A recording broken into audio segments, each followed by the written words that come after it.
Arrancamos entonces las primeras jornadas de Memoria, Verdad y Justicia de Cosquín, entonando el himno nacional de la mano o interpretado por Paola Bernal.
Hola, hola, hola, hola.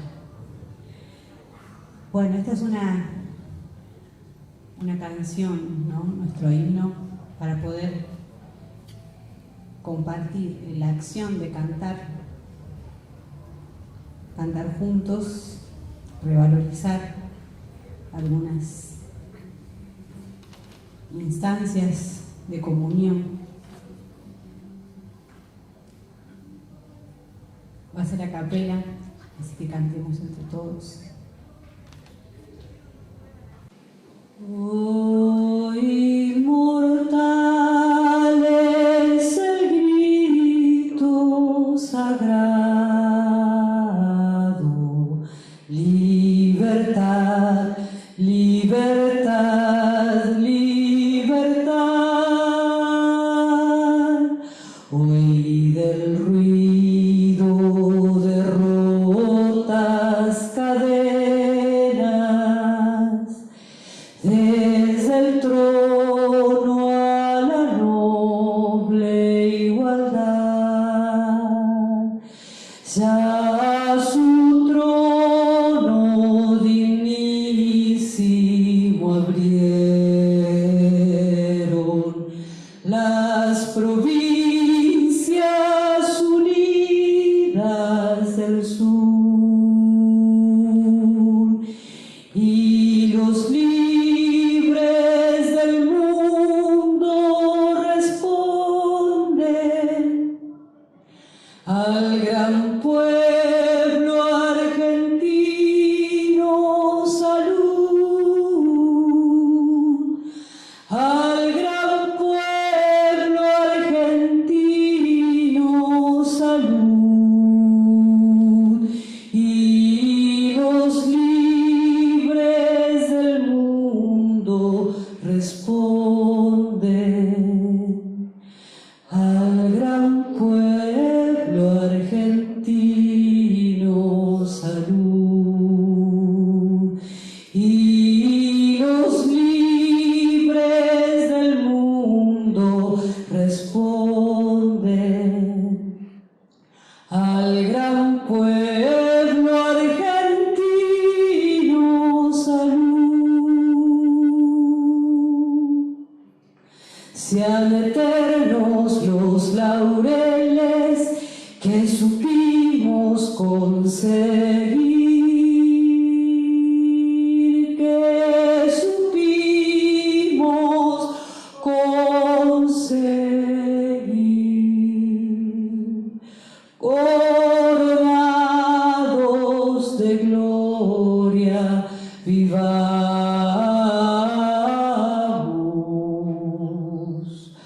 Oh, juremos con gloria morir, oh, juremos con gloria morir, oh, juremos con gloria morir.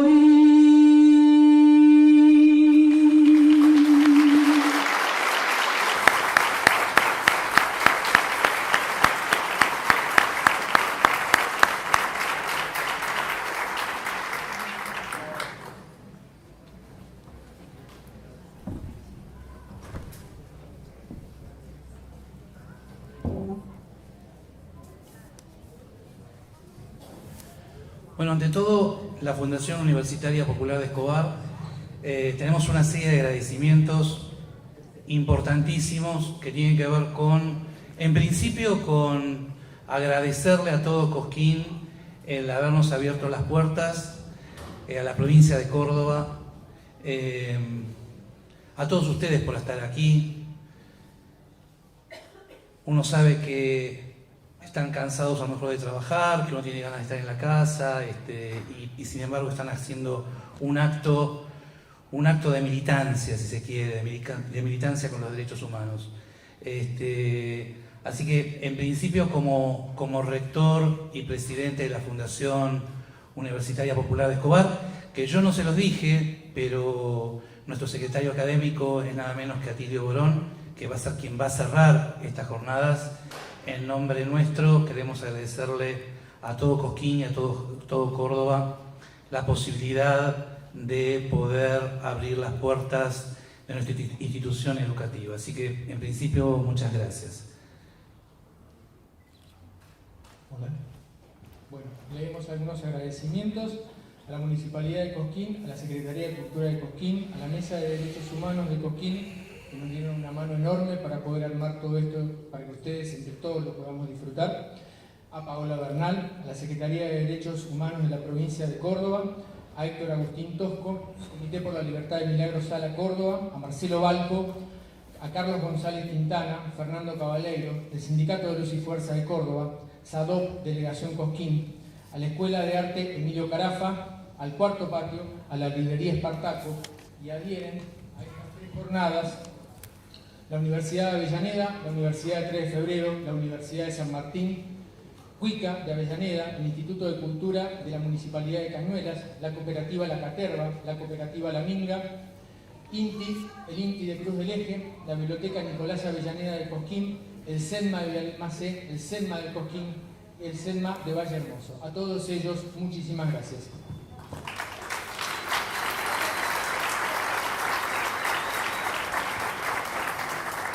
En serio, realmente, pueblo, gente de Cosquín, gente de Córdoba, muchísimas gracias. La verdad que nos sentimos honrados de poder abrir nuestras puertas aquí en esta localidad. Bueno, dicho esto, arrancamos entonces con las primeras jornadas de Memoria, Verdad y Justicia, la construcción social de las derechas represivas. Básicamente, yo les decía que la universidad o la fundación universitaria se caracterizaba básicamente por la cuestión de búsquedas que tenían que ver dentro de los derechos humanos y dentro de lo que son los procesos de memoria, verdad y justicia, en cuál fue la responsabilidad de la sociedad, como sociedad, de lo que fue el golpe cívico eclesiástico militar de 1976. Y yo les comentaba hace un rato que estas construcciones no solamente se habían dado desde 1976, porque uno podría empezar a bucear, si uno quiere ir hacia atrás, dentro de lo que fueron los años más oscuros de la historia argentina, que los desaparecidos, en principio, no empieza a funcionar este sistema, digamos, de desaparición de personas en 1976, sino que ya empieza en 1974 con la aparición de la AAA y con grupos paramilitares y parapoliciales que habían empezado a desaparecer, a torturar y a matar a los compañeros de distintas organizaciones militantes.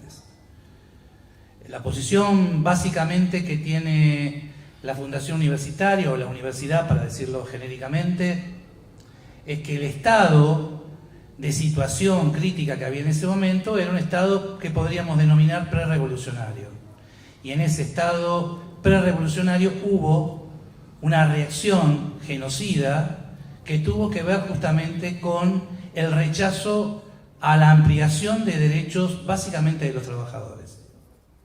Justamente por eso la Fundación decidió llevar adelante el proyecto de un centro cultural que lleve el nombre de Agustín Tosco, nada menos, y con lo que significa Agustín Tosco para la provincia de Córdoba y lo que significa Agustín Tosco para todos los trabajadores.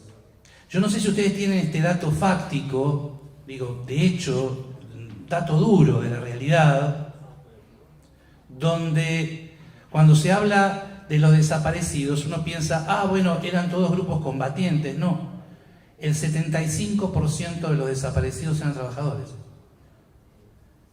De las terceras y cuarta líneas de los trabajadores, sobre todo de aquellos de gremios más combativos.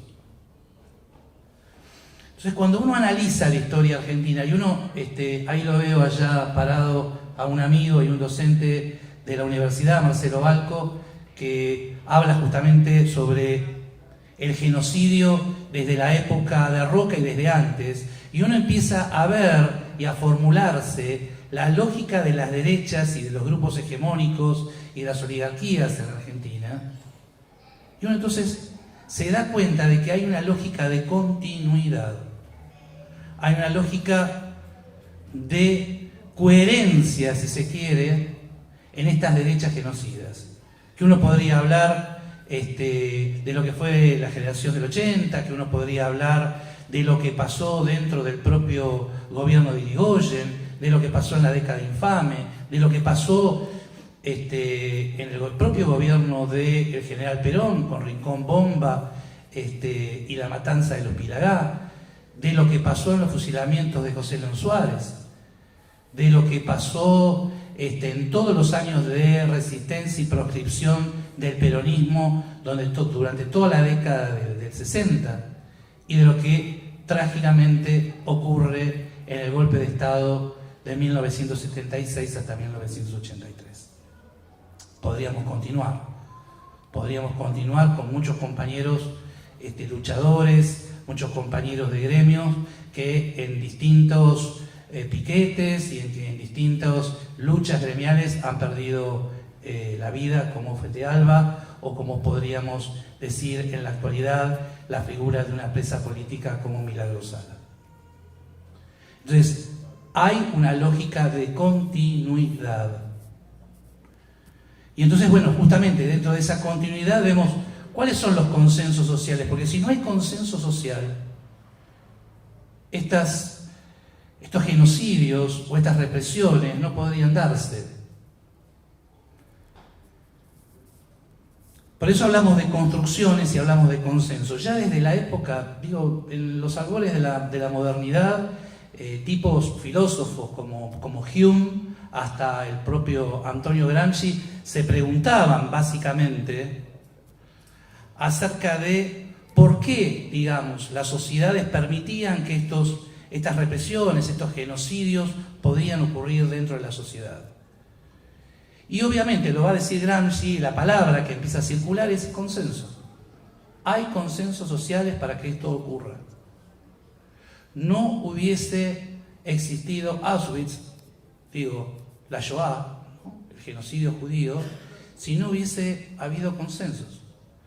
Uno, en general, cuando ve las películas de Hollywood, o uno cuando ve, a lo mejor, las fotos, o las fotos que tenemos todos en nuestro interior con respecto al nazismo, todo lo que fue ese proceso previo a la Segunda Guerra Mundial y la Segunda Guerra Mundial, uno piensa que básicamente los nazis eran militares.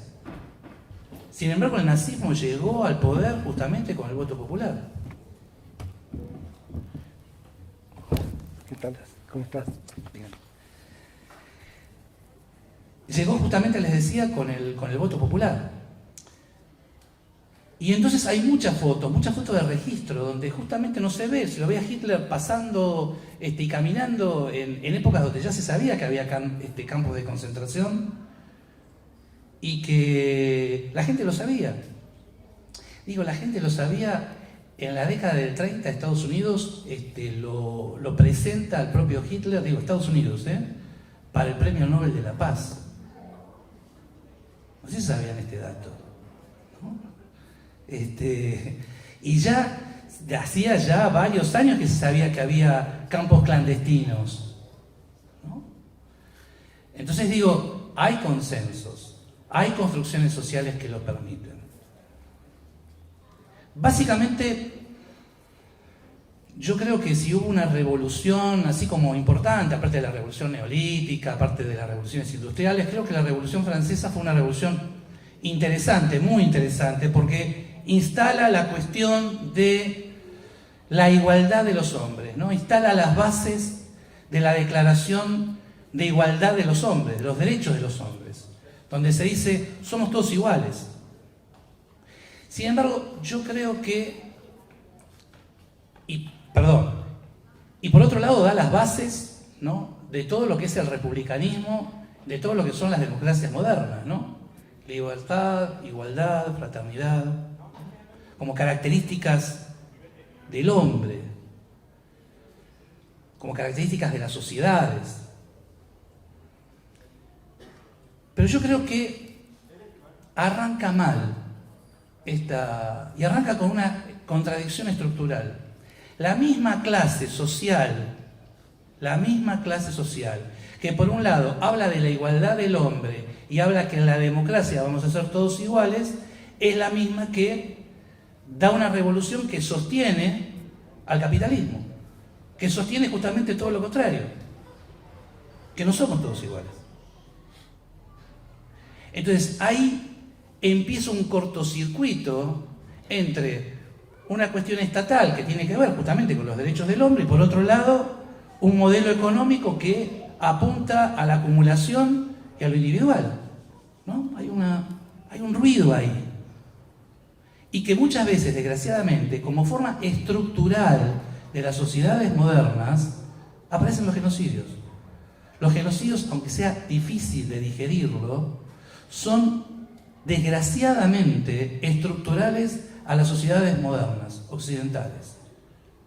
Como parte, si se quiere, de cierto ordenamiento social. Porque, digámoslo, todos aquellos, nuestros 30.000 desaparecidos, o lo que ocurrió, lo que decíamos de muchos compañeros que fallecieron en todas estas décadas en luchas gremiales, o lo que yo les decía, lo que está pasando con Milagro Sala, no es para justamente las víctimas de esos genocidios o esas represiones.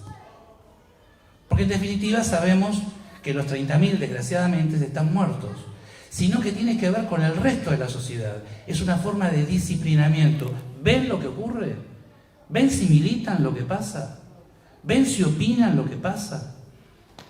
¿Ven si ustedes toman algún tipo de actitud solidaria de construcción de redes sociales distintas al capitalismo? ¿Ven lo que pasa? Entonces, básicamente, las represiones, básicamente los genocidios, van dirigidos a toda la sociedad.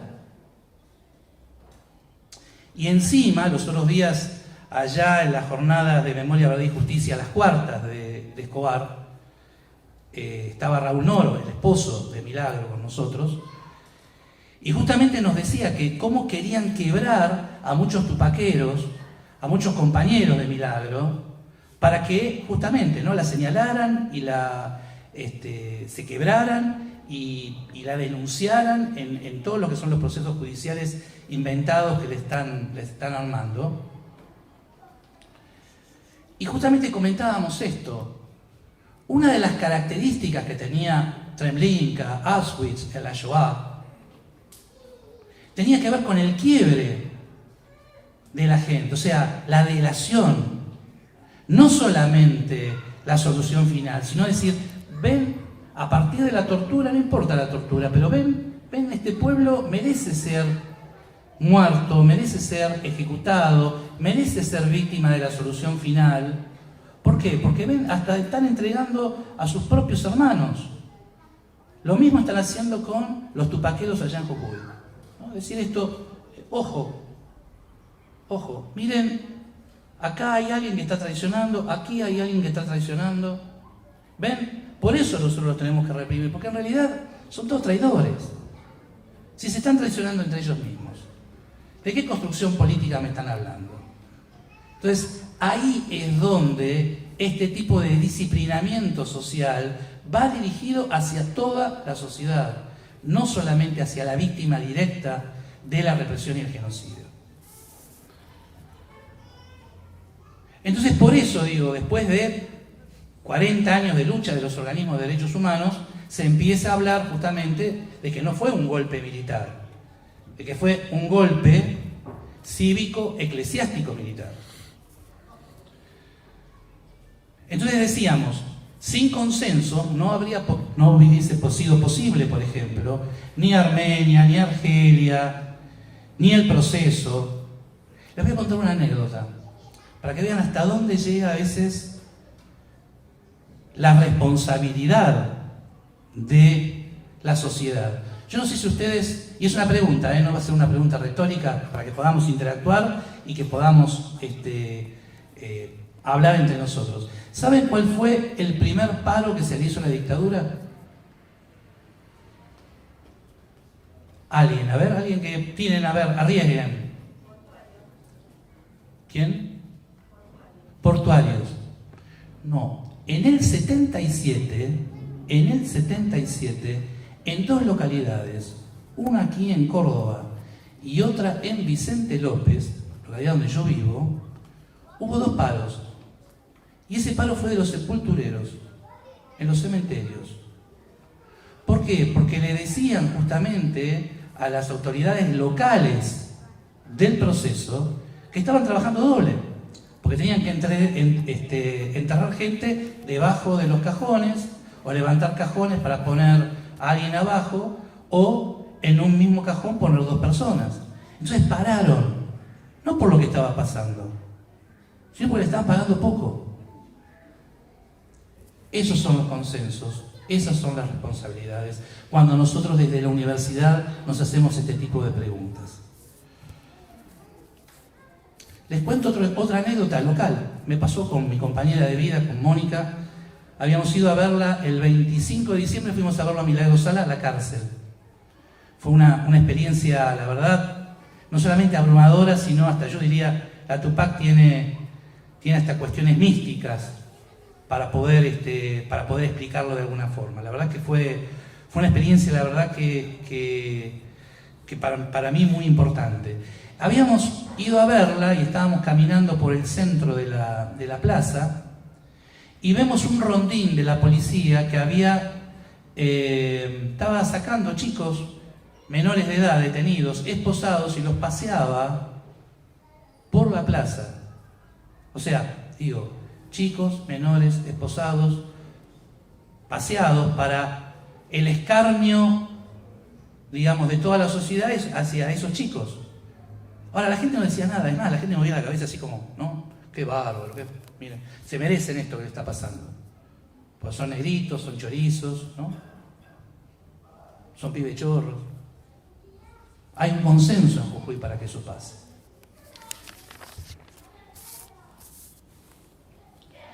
Y en la actualidad,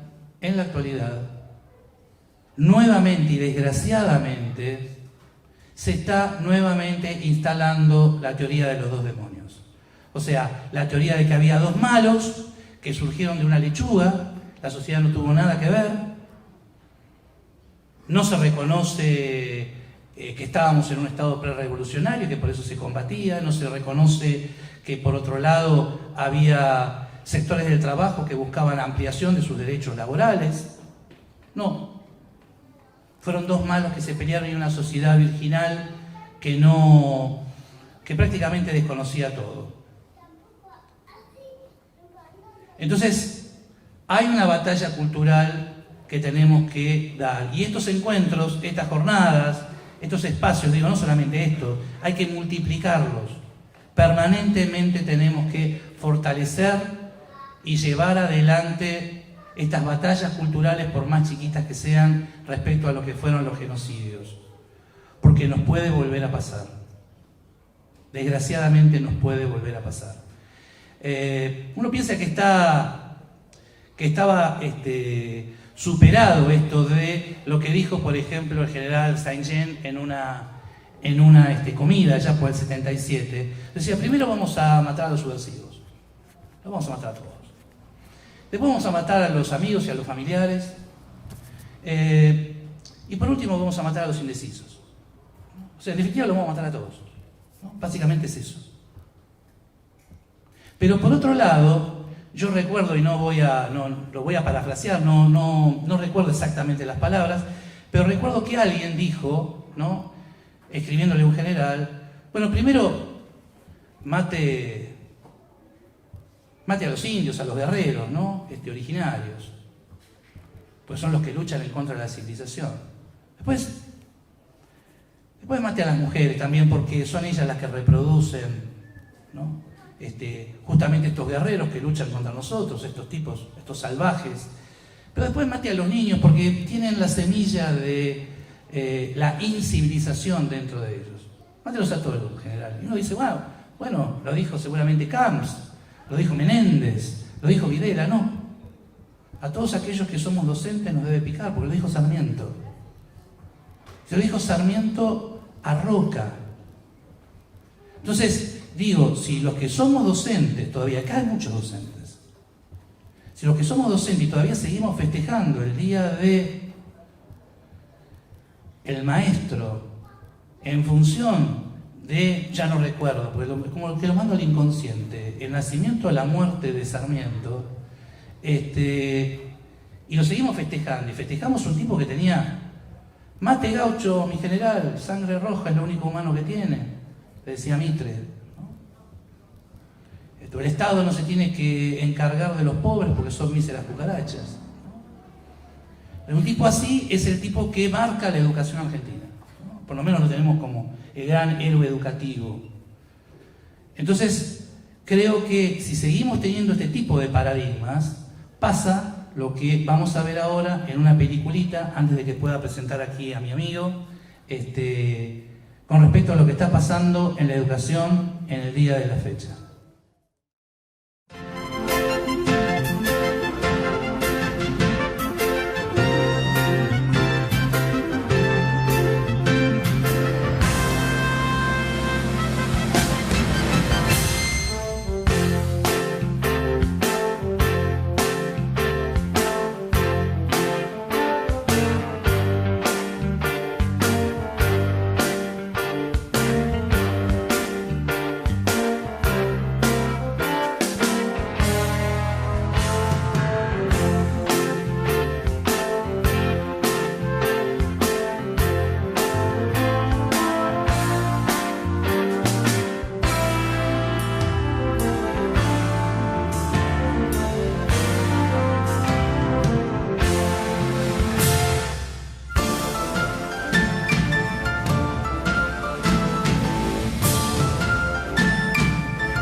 se pasó la semana pasada y la anterior en 3 colegios de la capital federal.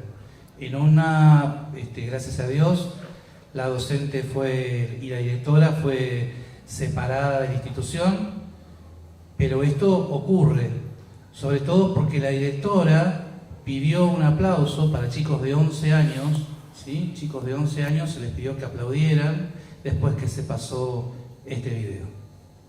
Bueno, esta es la batalla cultural de lo que hablábamos antes. Y en función de esto es que estamos abriendo las primeras jornadas de Memoria, Verdad y Justicia, la construcción social de las derechas represivas, 2017, aquí en Córdoba, Cosquín. Así que sean bienvenidos y damos apertura entonces a las jornadas de Memoria, Verdad y Justicia.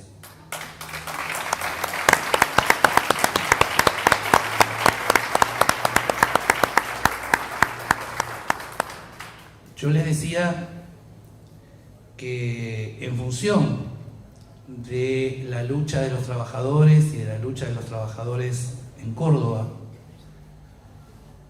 la Universidad Popular de Escobar había decidido en su centro cultural, donde va a funcionar lo que yo les decía, justamente las tutorías y las diplomaturas y las carreras, que se llame Agustín Tosco. Me parecía que era el nombre más apropiado para que justamente pudiera llevar adelante una institución, todo un recado que tenía que ver con los derechos humanos y con los derechos de los trabajadores y con las luchas contemporáneas. Y en función de eso entonces le pusimos Agustín Tosco, como le decía, porque nos pareció el nombre más adecuado, justamente el nombre de uno de los grandes luchadores de los trabajadores de la historia argentina. Y es por eso que hoy nos honra con su presencia su hijo, y un poco la idea era que él pudiera abrir estas jornadas junto conmigo, en función que nos parece un nombre emblemático de lo que tiene que ver las luchas laborales.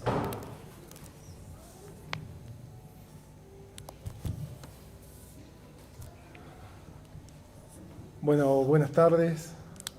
Para mí es un honor, un orgullo haber tenido la suerte que la naturaleza me dio de ser el hijo de la persona de Agustín, semejante persona.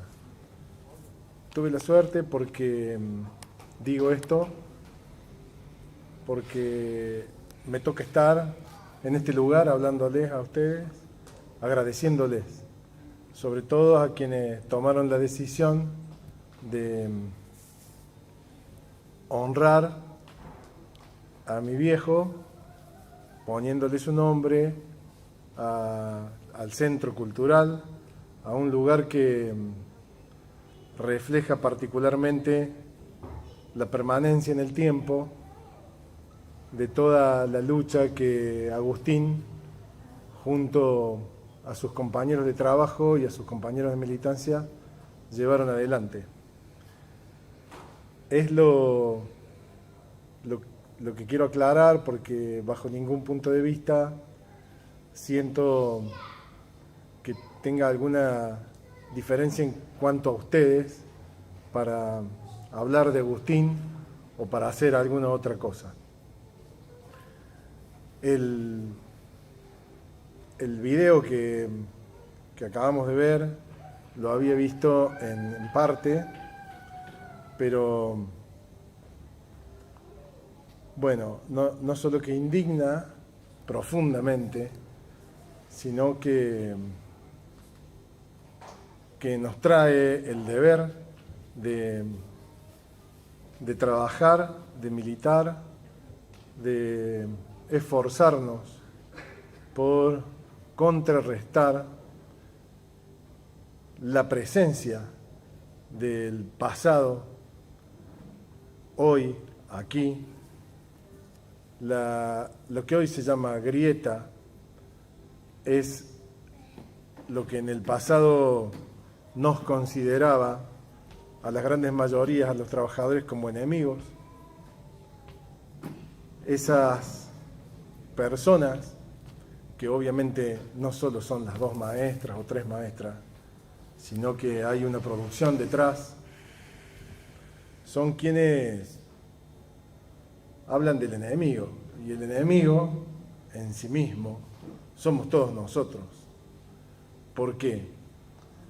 Porque la historia completa, la verdadera historia completa que reclaman allí, es que nuestros mártires, nuestros muertos, empezaron mucho antes de ese tiempo que enuncian ahí, mucho antes del 70, y además, en el presente, hoy podríamos ser nosotros mismos, porque el ataque a la población y a todos los compañeros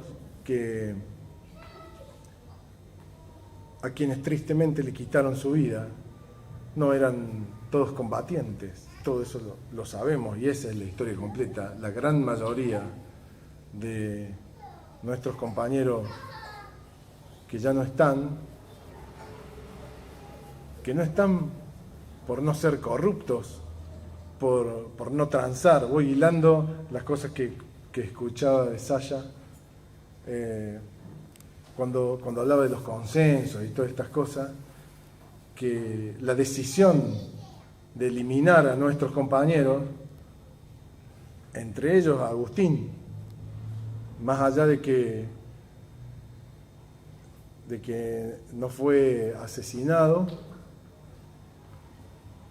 directamente sí lo fue indirectamente.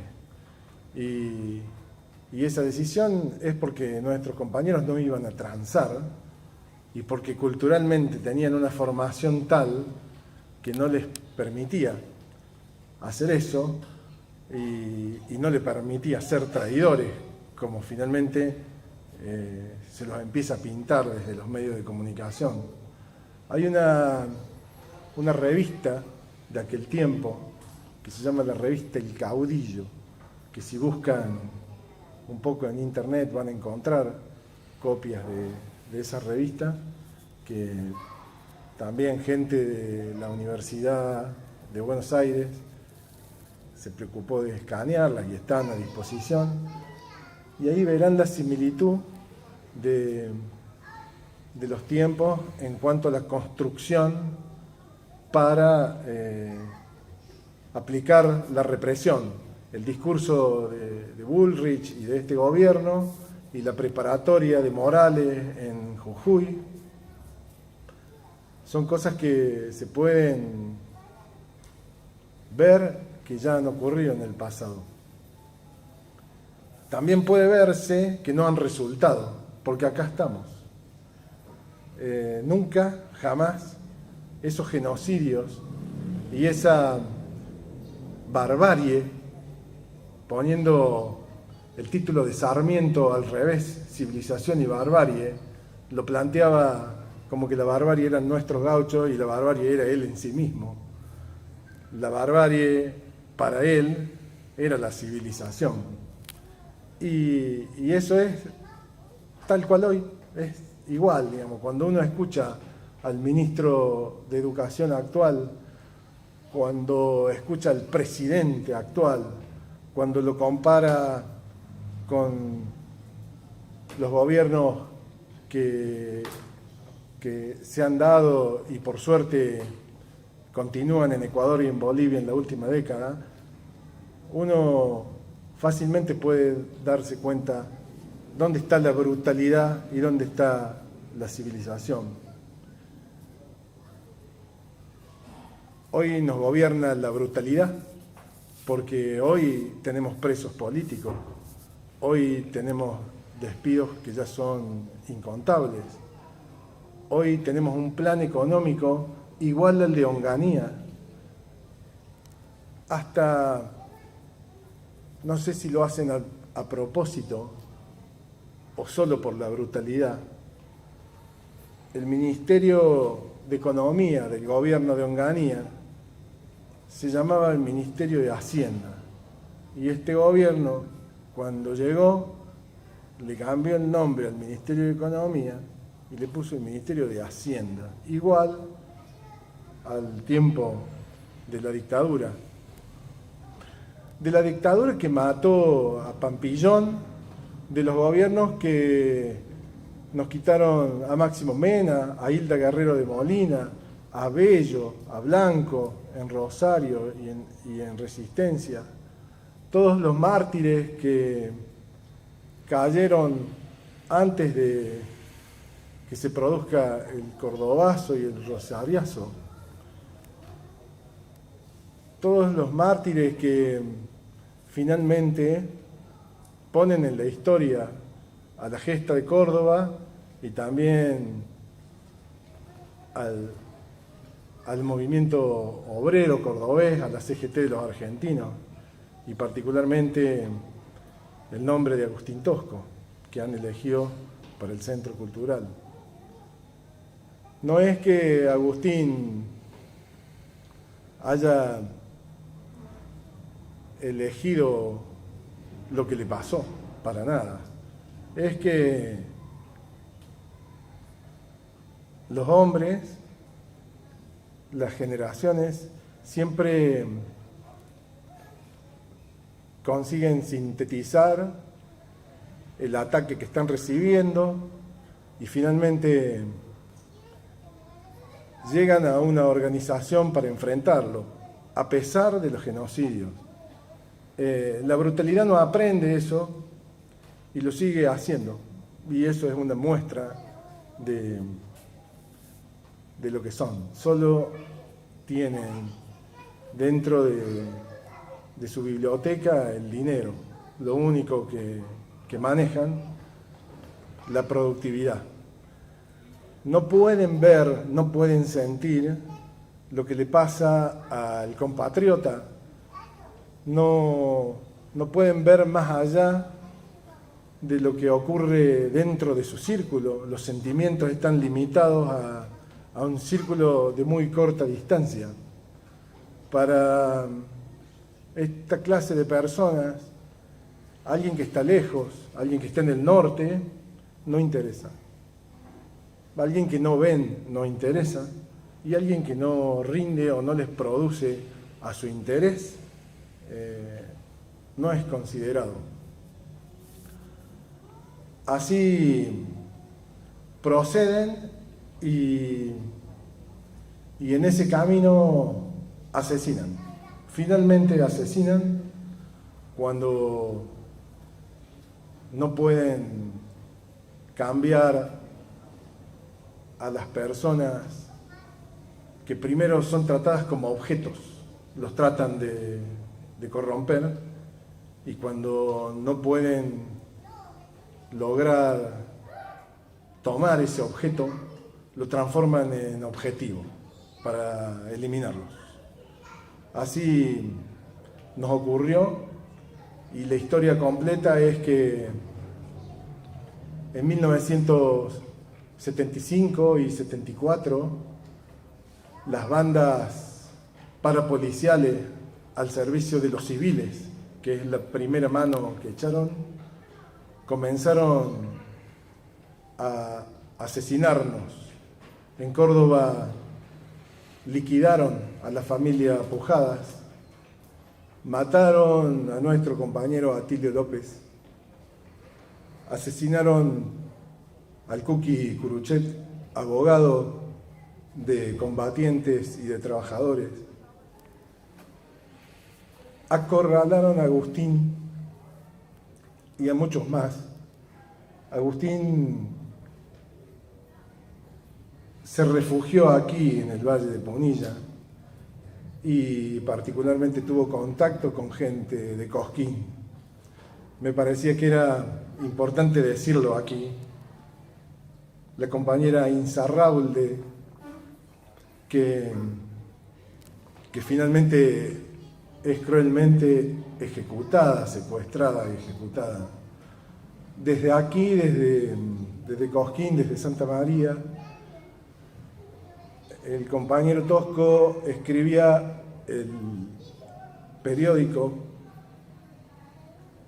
semanal del Gremio de Luz y Fuerza, que aún se edita y distribuye.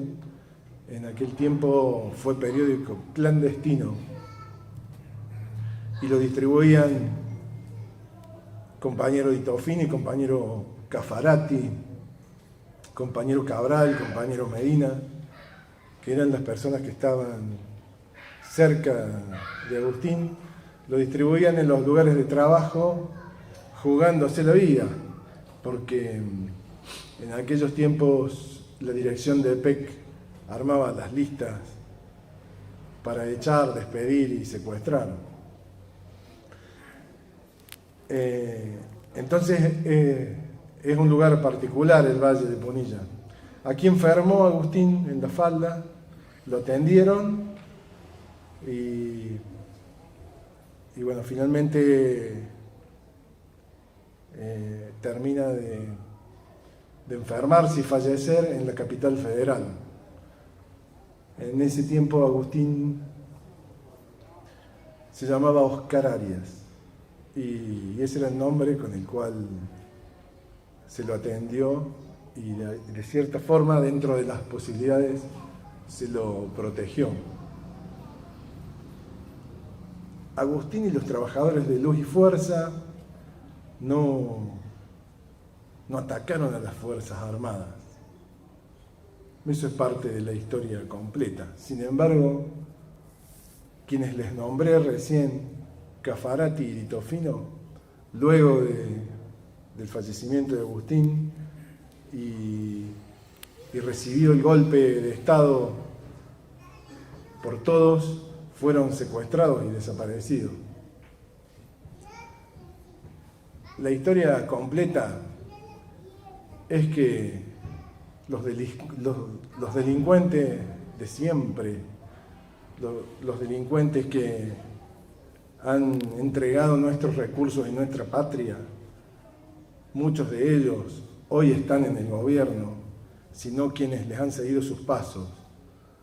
La historia completa es que nuestros compañeros trabajadores y muchos combatientes también han sido los verdaderos patriotas. Esa es la historia completa. Y no empezó en el 70, empezó en los fusilamientos de la Patagonia, cuando mataron a todos los obreros inmigrantes para entregarle las tierras a los explotadores ingleses. Empezó ahí y sigue hasta hoy. No sé si es lo que quizás esperaban escuchar, es lo que me salió. Yo estoy muy feliz de que en Cosquín se inaugure este centro y estas charlas, y es una muestra de que no nos han vencido y vamos a continuar y vamos a volar.